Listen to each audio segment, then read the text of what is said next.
importante pra você. Vai ficar muito mais importante na TV. É só dar asas à imaginação, colocar na tela o nosso coração. Do impossível ser possível na televisão. Luz, produtora e imaginação.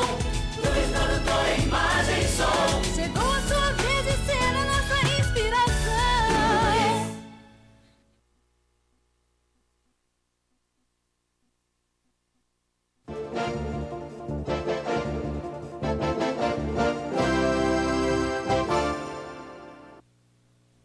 Oi, bom dia, bem-vindo à IPTV Comunidade, que está começando hoje com um tema que preocupa muita gente, a obesidade infantil.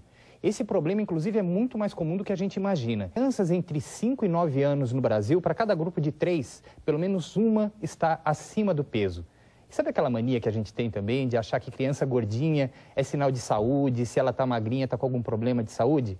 Isso tudo a gente vai discutir no programa de hoje, porque a questão é muito séria. E para ajudar a gente, está aqui comigo no estúdio o endocrinologista Daniel Oliveira. Vai poder nos ajudar a entender os aspectos biológicos desse problema, mas a gente também tem uma participação lá do sul de Minas Gerais, onde está Elisa Lopes Grande, nutricionista. É lógico que esse assunto também tem muito a ver com o que a gente come. E ao longo do programa nós também vamos dar várias dicas de atividades físicas que podem ajudar as crianças a lidar com esse problema da obesidade. Você já sabe que pode participar. A partir de agora a gente já começa a divulgar aí os telefones para você mandar a sua pergunta para a gente.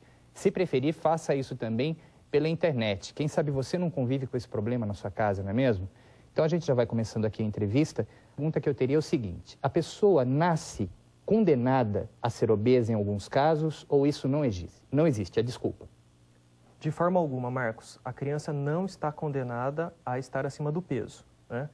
Basicamente, entrando com os dados aí que você disse no começo do programa, entre crianças de 5 a 9 anos, 1 em cada 3 no Brasil hoje está acima do peso, tá? Por volta de 15% das crianças hoje entre 5 a 9 anos também obedecem os critérios de obesidade, né? Nas crianças entre 10 e 17 anos, por volta de 25%. Elas vão ser algum fator genético que não tem outro jeito, elas vão ser gordinhas sempre. Isso não existe. Existe em casos muito raros, em que a criança não consegue suportar a necessidade de se alimentar. Mas isso é muito raro. Basicamente, a obesidade ela é fruto de uma dieta inadequada e da falta de atividade física. Isso aí que você falou de dieta, eu vou aproveitar até para já pedir a participação da Elisa aqui no nosso programa. Elisa, eu queria entender por que tudo que é bom é ruim e tudo que é ruim é bom. Ou seja, tudo que é gostoso acaba engordando a gente, hein? Na verdade, realmente é isso mesmo. Porque tudo que tem mais gordura, os alimentos que têm mais gordura, eles realmente são mais apetitosos. A gente tende a escolher esses alimentos. Mas, na verdade, como o próprio médico falou, essa questão da genética, ela não é decisiva e muitas vezes, na maioria das vezes até, não é assim. Então, é a formação dos hábitos alimentares que vão realmente decidir, que vão ser decisivos para a criança ser obesa, ter sobrepeso ou ser obesa ou não, né? Então, os hábitos alimentares, a maneira como ela se alimenta em casa, na escola, como os pais ajudam essas crianças a escolher, a terem melhores alternativas, é que vai decidir realmente se essa criança vai ser obesa ou não. É verdade. E outra coisa que interfere bastante também, que a gente sabe, é a questão do exercício físico. Aliás, tem até um projeto do Fantástico que nesse fim de semana está em Campinas. Está na Praça Arautos da Paz amanhã, a partir das 8 da manhã até o meio-dia, que é o Medidinha Certa. Ele justamente propõe isso, atividades físicas, fazer com que a criança se mexa, com que ela queime as calorias que ela consome durante o dia. Vai estar aqui em Campinas amanhã. Você também que for de outra região, quiser aparecer lá na Praça Arautos da Paz, o Zeca Camargo do Fantástico vai estar aqui, a Juliana Silveira aqui da IPTV também vai estar por lá e o Márcio Atala, que é o preparador físico que idealizou esse projeto todo. Agora, quando a gente fala dessa questão de exercício físico, também de alimentação, doutor, fica uma dúvida. E com relação à herança genética que a gente tem dos nossos pais? Os meus pais são gordinhos, são acima do peso, são obesos. A criança vai acabar sendo obesa também? Há um fator aí de se transferir isso para a criança? Sim, fatores genéticos sim influenciam a criança a ter obesidade no futuro. Filhos de pais obesos tendem a ter uma chance maior de serem obesas no futuro. Mas isso não se deve, basicamente, à causa genética, e sim por um costume inadequado dentro do domicílio, né? Tá. Então, a falta da atividade física, eu reforço, e uma dieta inadequada levam a criança, ou seja, aquele adulto no futuro, a ter hábitos de vida que não são saudáveis e, consequentemente, levam à obesidade. Existem doenças que levam à obesidade e que acabam exigindo tratamentos mais sérios com remédios ou até mesmo cirurgias, como a gente ouve, por exemplo, a cirurgia bariátrica, que é aquela de redução do estômago, né? Que teve um período, inclusive, que ficou muito na moda, até por motivos estéticos, discutíveis e tudo mais. Existem situações em que isso acontece? Na criança, não, né? A cirurgia bariátrica e o uso de medicações, basicamente, restrita à população adulta, né? Nós, como médicos e os nutricionistas, eles enfatizam geralmente nos consultórios, né, a importância de ter hábitos de vida saudáveis, que entra, no caso, alimentação e atividade física. Elisa, lá em Ribeirão, vamos fazer mais uma perguntinha, então, que seria o seguinte: tem algum alimento que você consideraria o pior de todos? O tipo Ribeirão, não, perdão, é Varginha que você está. Tem algum alimento que é o pior de todos? Aquele que deveria ser evitado mesmo? Então, os alimentos de maneira geral muito gordurosos e esses alimentos que as crianças gostam muito, que são os salgadinhos de pacote, os sorvetes, os chocolates, que eles comem demais, são todos perigosos. Talvez não pelo que eles proporcionem em relação a ser nutritivo ou não, mas pela quantidade que as crianças comem. Eles não querem um salgadinho de vez em quando, eles querem todos os dias. Então, passa a ser perigoso a partir do momento que essas escolhas erradas se tornam frequentes. E isso é muito comum porque os pais acabam, por não ter opções em casa saudáveis, como frutas, né, eles acabam liberando esse tipo de alimento. Porque é mais fácil, né? Vai na venda da esquina e compra, vai na padaria e compra. Então, é mais fácil de ter, o acesso é mais fácil. No entanto, são os mais perigosos. Eu acredito que os salgadinhos de pacote, que são o que eles mais gostam, são os mais perigosos. Ok. Nós vamos fazer uma rápida paradinha aqui na nossa conversa, porque hoje também é dia de Caminhos da Roça, você já está acostumado, já sabe desse programa todo sábado. Vamos ver, então, o que está... Aliás, antes disso, tem mais uma coisa importante que a gente separou também a respeito desse assunto.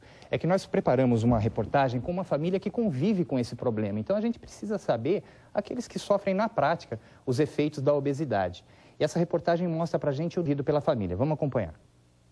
Com apenas 9 anos, este menino já tem vergonha do peso. O difícil é se acostumar com o apelido que ganhou. Me chama de gordo. Mas você não gosta? Não. Como que você se sente? Um pouco triste. A avó conta que ele começou a engordar depois que parou de fazer atividades físicas. E agora, de férias, só quer saber de videogame e computador. Come e não gasta caloria. Tudo que você imaginar, esse engorda ele está comendo. Bolacha, salgadinho, era com ele mesmo. Refrigerante, então. Junto com o excesso do consumo, nós temos também o sedentarismo. Essas gorduras e açúcares são estocados nas nossas células de gorduras. Quando a gordura entra no organismo, ela vai primeiro para o fígado, depois é distribuída para o resto do corpo. Em excesso, pode causar complicações na circulação do sangue, dores nos joelhos e até afetar o bom funcionamento do coração. Na casa de Dona Carmen, as mudanças já começaram. Na médica está muito além do peso e agora precisa fazer o regime. O que você vai fazer agora para controlar esse peso? Refrigerante só no domingo. O refrigerante realmente é um dos grandes vilões nessa história aí do excesso de peso. Mas agora sim, a gente dá uma paradinha aqui nessa conversa para poder saber o que está preparado para a gente no programa Caminhos da Roça. Acompanhe. Bom dia, Marcos. Bom dia a todos. O Caminhos da Roça de hoje está cheio de belas imagens. O frio muda a paisagem rural e, por causa das baixas temperaturas, os produtores redobram os cuidados com a criação e com a lavoura. Tem ainda 2 receitas práticas e rápidas para o pessoal anotar em casa: geleia de morango e requeijão caseiro. E nós vamos mostrar também o trabalho do pessoal que não deixa a meninada que mora na roça ficar sem leitura durante as férias. Não perca, no Caminhos da Roça, ao vivo. Marcos. Imperdível. Agora a gente faz um pequeno intervalo aqui, daqui a pouquinho a gente volta.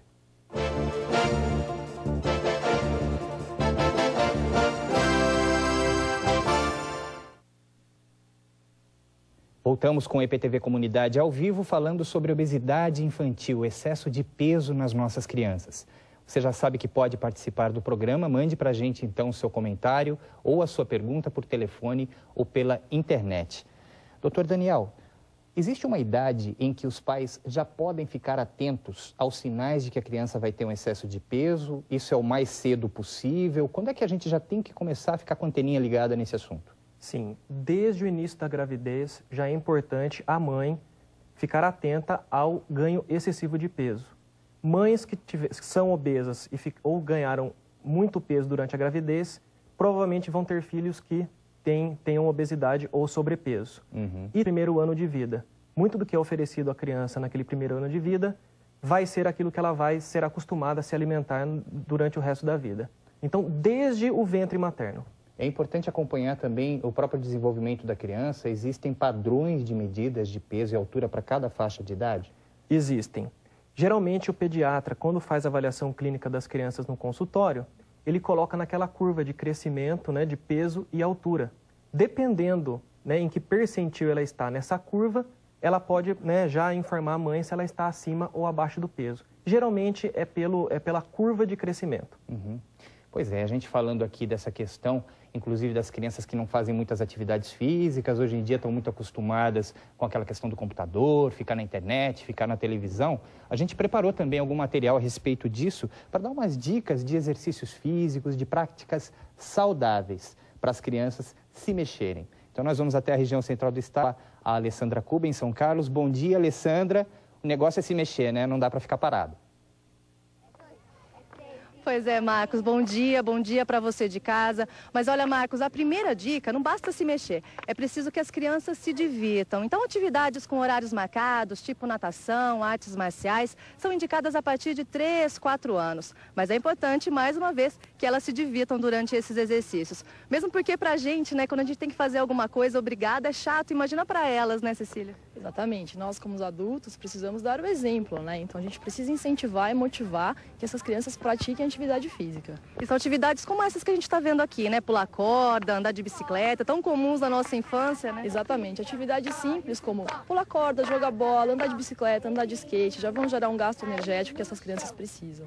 Que gasto, mais ou menos, em média, cada atividade como essa, gente? Se você somar andar de bicicleta, andar de skate, pular corda, jogar bola em 1 hora, de 200 a 400 vezes, pode se perder nessa atividade. Aquela criança que é obesa, que não sai de casa, como começar? Como tirá-la desse marasmo? A primeira coisa é identificar qual atividade essa criança gosta e começar aos poucos, até que se torne uma disciplina. Como fazer a lição, ficar um pouquinho no computador, também tem que ter o horário da atividade física. E hábitos simples, De repente, deixar de pegar um elevador, pegar a escada. Exatamente. Utilizar a escada, caminhar, atividades que gastem mais energia e que tenham menos tecnologia. A gente vai falar agora, um momentinho agora com a Nikele. Vem cá, Nikele. Ela tem 11 anos, gente, e você costuma praticar atividade física, né, Nikele?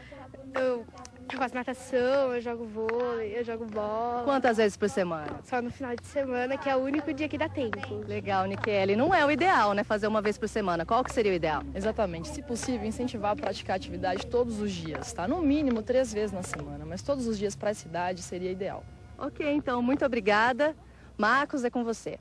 Alessandra, e é o caminho mesmo, O pessoal tem que se mexer e só de fim de semana. Doutor, aquele pessoal que costuma fazer a tal da ginástica apenas no sábado, no domingo, a gente sabe da dificuldade até por causa do tempo, mas não é mesmo ideal não, Não é ideal, inclusive pode até predispor a lesões, Principalmente de ligamentares. Nós temos aí alguns números que a gente acaba passando para as mães aí. De 150 a 200 minutos de atividade física por semana. Nas crianças, a gente incentiva mais as atividades lúdicas, Como as brincadeiras, o pega-pega, o esconde-esconde, o andar de bicicleta, Mas isso tem se tornado difícil hoje em dia por conta da violência nas ruas, Marcos? Pois é, outro problema também que a gente acaba enfrentando quando discute isso. Vou falar mais uma vez com a Elisa, que está lá em Varginha. Ô Elisa, agora a gente falando um pouquinho da questão da alimentação, Que a gente quer também alimentos que sejam, enfim, saudáveis para as crianças. Mas será que tudo que é saudável tem que ser realmente ruim? Ou existe jeito da gente fazer com que os alimentos saudáveis sejam preparados de forma saborosa?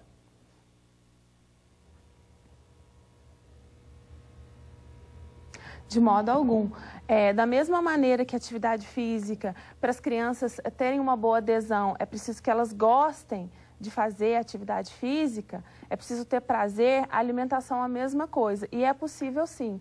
Porque no ambiente familiar, que só tem biscoito, bolacha, coisas que não são saudáveis, porque os pais colocam isso em casa, as crianças acabam crescendo, elas crescem vendo aquilo e acham que é normal. A partir do momento que os pais, que são referência para as crianças, eles tomam a postura de ter em casa, de comprar para as crianças, de ter nas compras de casa, no ambiente familiar, coisas saudáveis, para a criança passa a ser um hábito também. Ela passa a ver como natural aquilo dentro de casa. E vendo os pais comendo, vendo que os pais compram, aquilo também passa a ser normal, natural na alimentação.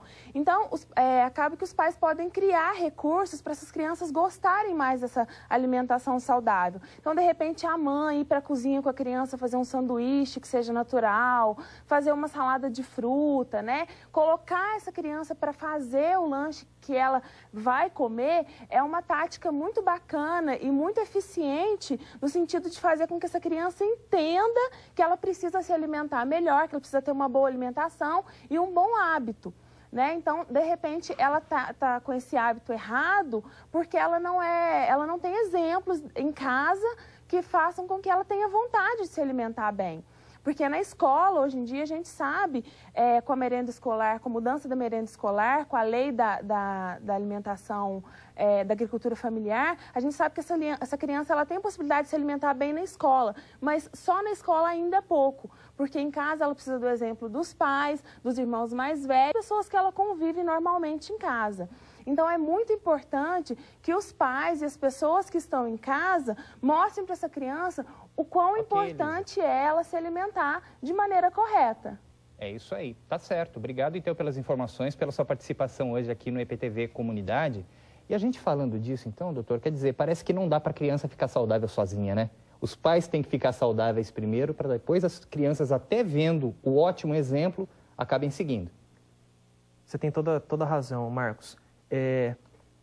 Muito tem se estudado a respeito da produção dos hormônios que dão fome e saciedade. Né? Nas últimas décadas, isso tem sido extensivamente estudado, principalmente na Unicamp, ela tem sido pioneira no laboratório do Dr. Lício Veloso. Né? Alguns hormônios são produzidos pelo estômago, quando o estômago está vazio, que geram fome. Né? Esse hormônio se chama grelina. Né? Alguns hormônios são produzidos no intestino, quando os alimentos passam, gerando saciedade. Eu vou citar alguns, a insulina, o PYY, o GIP e o GLP-1. Esses hormônios dão saciedade. Na medida que as pessoas ingerem alimentos muito calóricos, de fácil digestão, o estômago ele se esvazia rapidamente. E a grelina só é produzida no estômago vazio. Então, quer dizer, a ideia seria a gente se alimentar várias vezes ao dia, mas com alimentos mais leves? Com alimentos mais leves e de digestão um pouquinho mais demorada, mais ricos em fibras, né? E cereais Faz um cardápiozinho rápido pra gente aqui. Ok. De manhã a gente pode tomar um leite sem achocolatado, batido com frutas, já seria a primeira fruta da criança que ela iria ingerir no dia. Um pão integral com algum complemento, uma pequena quantidade de manteiga ou margarina, uma fruta no meio da manhã. O almoço baseado no nosso famoso arroz e feijão, né? De preferência o arroz integral.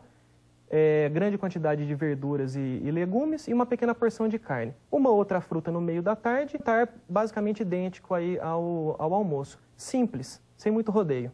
Isso daí representa depois também para a própria família e para a criança evitar muitos transtornos, não é? Porque quando a criança tem o excesso de peso, como a gente até mostrou aqui hoje já, inclusive na reportagem que foi feita em Ribeirão Preto, os transtornos são muitos. Sim, crianças obesas geralmente são crianças que dentro de casa não seguem um determinado ritmo de vida, né? Rotina de vida. Crianças que têm rotina são adultos mais seguros, né?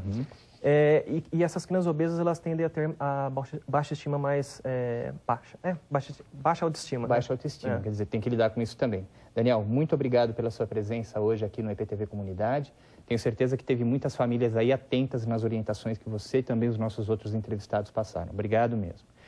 E aí, só para alertar você que quiser mais detalhes sobre o que a gente conversou aqui hoje, que o nosso portal de notícias na internet preparou algumas reportagens, uma delas fazendo até uma ligação entre que nascem de cesariana e a obesidade. Parece que tem uma ligação aí, você pega mais informações lá. E lembrando do Medidinha Certa, amanhã na Praça Arautos da Paz, aqui em Campinas, a partir das 8 da manhã com Zeca Camargo. Muito obrigado pela sua atenção e até o próximo programa. Tchau.